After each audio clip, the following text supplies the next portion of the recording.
मुंबईच्या वानखेडे स्टेडियमवर टीम इंडियाचा कर्णधार रोहित शर्माच्या नावाच्या स्टँडचं उद्घाटन सोहळा पार पडला। महाराष्ट्राचे मुख्यमंत्री देवेंद्र फडणवीस आणि राष्ट्रवादी काँग्रेसचे ज्येष्ठ नेते शरद पवार या सोहळ्याला उपस्थित होते। रोहित शर्माच्या आई वडिलांच्या हस्ते त्याच्या नावाच्या स्टँडचं उद्घाटन करण्यात आलं।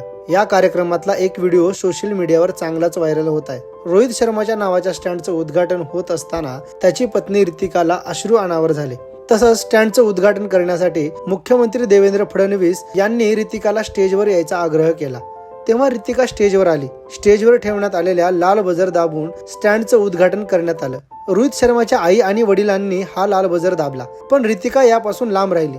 रितिकाच्या या कृतीमुळे सोशल मीडियावर तिचं कौतुक होत आहे। रोहित स्वतः हा बजर दाबून स्टँडचं उद्घाटन करू शकला असता, पण त्याने हा मान आई वडिलांना दिला। आजच्या क्षणाचा मी कधीही विचार केला नव्हता। वानखेडे स्टेडियमवर इतिहास मांडलेला आहे।